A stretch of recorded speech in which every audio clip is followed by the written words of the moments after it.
Halo pendengar setia Education Talk, saya Marit Rizal, senang sekali bisa menyapa dan berjumpa kembali. Hari ini kita akan membahas topik yang begitu penting di dalam dunia keuangan dan bisnis, yaitu perjanjian kredit dan leasing. Tetapi hari ini saya tidak sendiri, saya bersama 4 narasumber lainnya yang akan mengupas tuntas mengenai perjanjian kredit dan leasing. Tolong teman-teman untuk memperkenalkan diri masing-masing dari saudara Afifah. Halo, nama saya Afifah Nirmala Subek. Halo, nama saya Debra Betty. Halo, nama saya Kisha. Dan halo, nama saya Juan Ripangeran Arcikolere. Oke, baik. Semuanya terima kasih ya telah menyempatkan waktu untuk hadir bersama kami. Oke, hari ini kita membahas mengenai perjanjian kredit dan leasing, mengenai pengertiannya, mengenai dasar hukum, contoh, perbandingan, pihak yang terlibat, dan penyelesaian hukum serta tujuan perjanjian kredit dan leasing itu sendiri. Nah, sebelum kita mengetahui arti dari perjanjian kredit dan leasing, terlebih dahulu kita harus tahu nih arti dari perjanjian itu sendiri.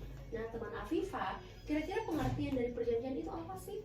Nah, arti dalam perjanjian itu diatur dalam pasal 1313 KUH Perdata, di mana perjanjian adalah suatu perbuatan di mana satu orang atau lebih mengikatkan dirinya terhadap satu orang lain atau lebih. Nah, artinya di sini adalah suatu perjanjian itu melahirkan sebuah perikatan. Jadi ada hubungannya. Oke, setelah mengetahui arti perjanjian, kita mau mengetahui arti dari perjanjian kredit itu sendiri. Nah, teman Ciko, kira-kira perjanjian kredit itu apa ya? Ya, dari beberapa para ahli yang telah saya ketahui dan telah saya baca, ada satu ahli yang menarik perhatian saya, yaitu Marhanis Abdul Hai. Marhanis Abdul Hai menyatakan bahwa perjanjian kredit adalah identik dengan perjanjian pinjam-meminjam, yang dimana dikuasai oleh ketentuan bab 13 dari buku 3 KUH Perdata. Jadi dia identik dengan perjanjian pinjam-meminjam ya? Ya. Oke, kita mau mengetahui lagi dengan arti dari perjanjian leasing itu sendiri. Setelah mengetahui arti dari perjanjian kredit, kita masuk dalam arti dari perjanjian leasing.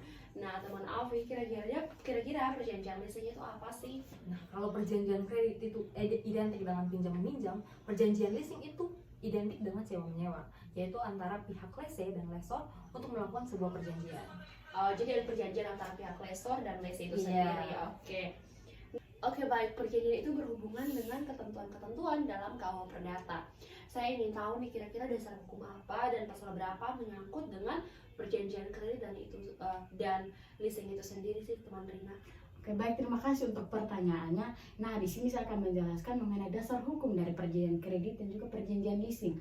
Yang mana perjanjian leasing merupakan perjanjian yang tidak bernama atau biasa disebut juga dengan nominat. Sedangkan perjanjian kredit ini diatur secara khusus dalam KUH Perdata, yang mana perjanjian kredit ini mengacu pada perjanjian pinjam-meminjam, dan juga perjanjian kredit ini diatur dalam pasal 1754 KUH Perdata, yang di situ menyatakan bahwa perjanjian kredit ialah perjanjian pinjam-meminjam, yang mana perjanjian ini merupakan perjanjian yang pihak yang satu memberikan kepada pihak yang lain suatu jumlah tertentu barang-barang yang habis pemakaiannya, dengan syarat bahwa pihak yang belakangannya ini akan mengembalikan yang sama jumlahnya dengan macam dan keadaan yang sama pula, mungkin seperti itu.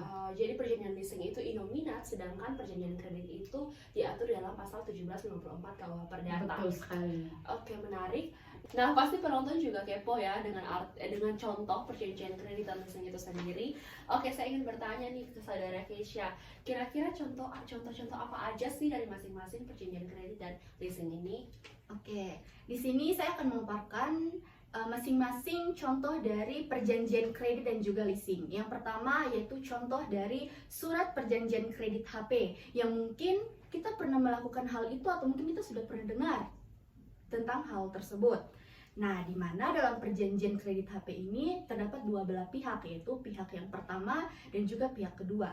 Pihak pertama ini saya sebut dengan pihak debitur, dan pihak yang kedua saya sebut dengan pihak kreditur. Di mana pihak pertama yang sebagai debitur ini akan mengajukan kredit HP kepada pihak kedua selama misalkan 6 bulan dengan jumlah sebesar 1.500.000 misalnya, dengan syarat-syarat pembayaran, misalkan jumlah cicilannya berapa, besar cicilannya berapa, jatuh temponya pembayaran itu apa, tanggal berapa, dan sebagainya. Nah, Contoh yang selanjutnya yaitu contoh dari perjanjian leasing. Jika tadi contoh dari perjanjian kredit ini ada dua pihak, di sini ada tiga pihak nih. Yang pertama ada supplier, yang kedua di sini ada yang namanya lessor, dan yang ketiga di sini ada namanya lessee. Di mana supplier di sini bertugas sebagai menyuplai barang yaitu mobil ya. Dan pihak yang kedua yaitu lessor, di mana di sini lessor mempunyai badan usaha yaitu rental mobil nih misalnya, dan pihak yang ketiga lessee. Nah, pihak ketiga lessee ini sebagai penyewa. Nah, pihak ketiga ini akan berhubungan langsung kepada pihak yang kedua yang sebagai lessor, dan pihak yang pertama akan berhubungan langsung kepada pihak yang kedua yaitu sebagai lessor. Seperti itu. Contohnya sangat menarik dan mudah dipahami sekali ya. Oke, sekarang kita ingin tahu nih perbandingan dari perjanjian kredit dan leasing itu sendiri. Saya ingin bertanya ke teman Rina, kira-kira perbandingan antara keduanya ini apa sih? Oke, baik. Di sini kita akan membahas mengenai perbandingan dari perjanjian kredit dan juga perjanjian leasing, yang dimana di dalamnya terdapat perbedaan dan juga persamaan dari perjanjian kredit dan juga perjanjian leasing.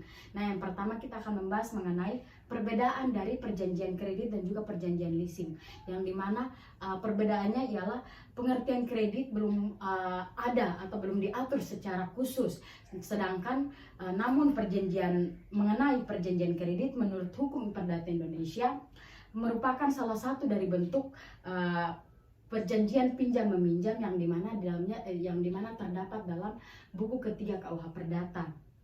Sedangkan perjanjian leasing merupakan perjanjian antara lessor dan juga lessee, yang dimana di dalamnya membahas mengenai penyediaan barang berdasarkan angka waktu tertentu dan dibayar secara angsuran.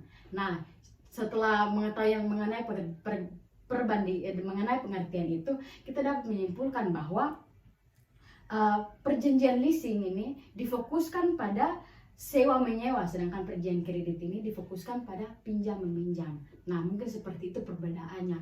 Nah, yang berikut kita juga akan membahas mengenai persamaan. Seperti tadi saya katakan bahwa perbandingan pasti adanya persamaan dan juga perbedaan. Nah yang ini mengenai persamaan antara perjanjian kredit dan juga perjanjian leasing. Persamaannya itu bentuk pembiayaannya yang memungkinkan seseorang, atau bentuk pembayarannya memungkinkan perusahaan yang mendapatkan akses ke aset atau modal tanpa harus membayar secara muka begitu. Jadi ada perbedaan tapi di dalamnya ada persamaan juga. Menarik sekali. Nah, sekarang kita ingin tahu pihak-pihak siapa saja yang terlibat dalam perjanjian kredit dan leasing itu sendiri. Saya ingin bertanya ke Afi nih, pihak-pihak yang terlibat itu siapa saja sih di dalamnya? Nah, dalam perjanjian tentu saja ada pihak yang terlibat ya. Pasti. Dalam perjanjian kredit sesuai dengan namanya ada kreditur dan debitur. Nah, kreditur di sini adalah pihak yang memberikan kredit atau pinjaman, dan yang kedua yaitu debitur. Nah, debitur di sini adalah pihak yang menerima kredit atau pinjaman tersebut. Nah, berbeda dengan perjanjian kredit, ada perjanjian leasing yang juga ada pihak yang terlibat, tapi berbeda dengan perjanjian kredit. Ada 4 pihak yang terlibat dalam situ. Yang pertama yaitu lessor, yang kedua yaitu lessee, yang ketiga ada supplier pihak, dan yang keempat ada asuransi. Nah, yang pertama yaitu lessor. Lessor adalah pihak yang memberikan barang modal kepada si pihak lessee. Kemudian lessee adalah pihak yang menginginkan barang modal tersebut untuk disewakan. Yang ketiga adalah supplier pihak. Nah, supplier pihak di sini adalah pihak yang menyediakan barang modal tersebut.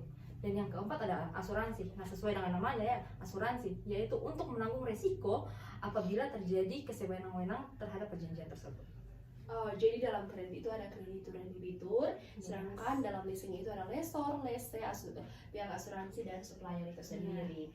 Oke, jadi dalam perjanjian kredit dan leasing, apabila ada terjadi kesewenang-wenang di dalam perjanjian itu, kira-kira penyelesaian hukum itu bagaimana sih teman Keisha? Penyelesaian hukum untuk kasus kesewenang-wenangan atau pelanggaran terhadap perjanjian kredit dan juga leasing ini dapat ditempuh melalui beberapa langkah-langkah. Di sini saya akan memaparkan 5 langkah. Langkah yang pertama yaitu ada negosiasi. Negosiasi ini merupakan langkah awal yang dapat kita ambil dalam mencoba untuk menyelesaikan perselisihan antara kedua belah pihak, yaitu pihak debitur dan juga kreditur. Setelah melakukan negosiasi, mungkin ada nih kemungkinan untuk mempertimbangkan kembali perubahan perjanjian atau jadwal pembayaran yang lebih baik lagi nanti. Langkah yang kedua yaitu mediasi. Jika langkah pertama yaitu negosiasi ini tidak berhasil atau dalam kata gagal, kita bisa mempertimbangkan lagi langkah yang kedua yaitu mediasi, di mana di langkah kedua ini kita mengenal yang namanya mediator independen yang dapat membantu pihak-pihak yang terlibat dalam perselisihan ini untuk mencapai kata sepakat tanpa memperlibatkan yang namanya pengadilan. Langkah yang ketiga yaitu arbitrase. Nah, jika perjanjian yang kita buat ini, kredit dan atau leasing ini memperlibatkan atau memiliki klausul arbitrase, maka ketika terjadi perselisihan, kita juga harus menyelesaikannya melalui arbitrase. Langkah yang keempat yaitu pengadilan. Jika semua upaya penyelesaian perselisihan ini yaitu negosiasi, mediasi, dan juga arbitrase ini dalam kata gagal atau tidak berhasil, maka bisa perselisihan itu kita bawa dalam jalur pengadilan. Di dalam pengadilan nanti, hakim akan mempertimbangkan atau menilai argumen dari kedua belah pihak ini. Nah, yang kelima atau yang terakhir yaitu penagihan. Jika pihak pemberi pinjaman atau perusahaan leasing ini merasa bahwa penyewa ini tidak atau melanggar perjanjian, mereka juga dapat mengambil langkah-langkah seperti menagih pembayaran yang belum lunas atau menggugat untuk pemulihan aset yang dijamin untuk menagih. Seperti itu. Oh, ternyata banyak penyelesaian hukum ya yang dapat dilakukan. Oke, untuk pertanyaan terakhir nih buat saudara Ciko, kira-kira tujuan dari perjanjian kredit dan leasing itu apa sih? Ya, sebelum itu tentunya dalam tujuan ini melibatkan dua subjek, yaitu pihak peminjam atau debitor dalam perjanjian kredit dan pihak penyewa atau lese dalam perjanjian leasing. Yang pertama yaitu pihak peminjam atau debitor, yaitu yang pertama mendapatkan dana.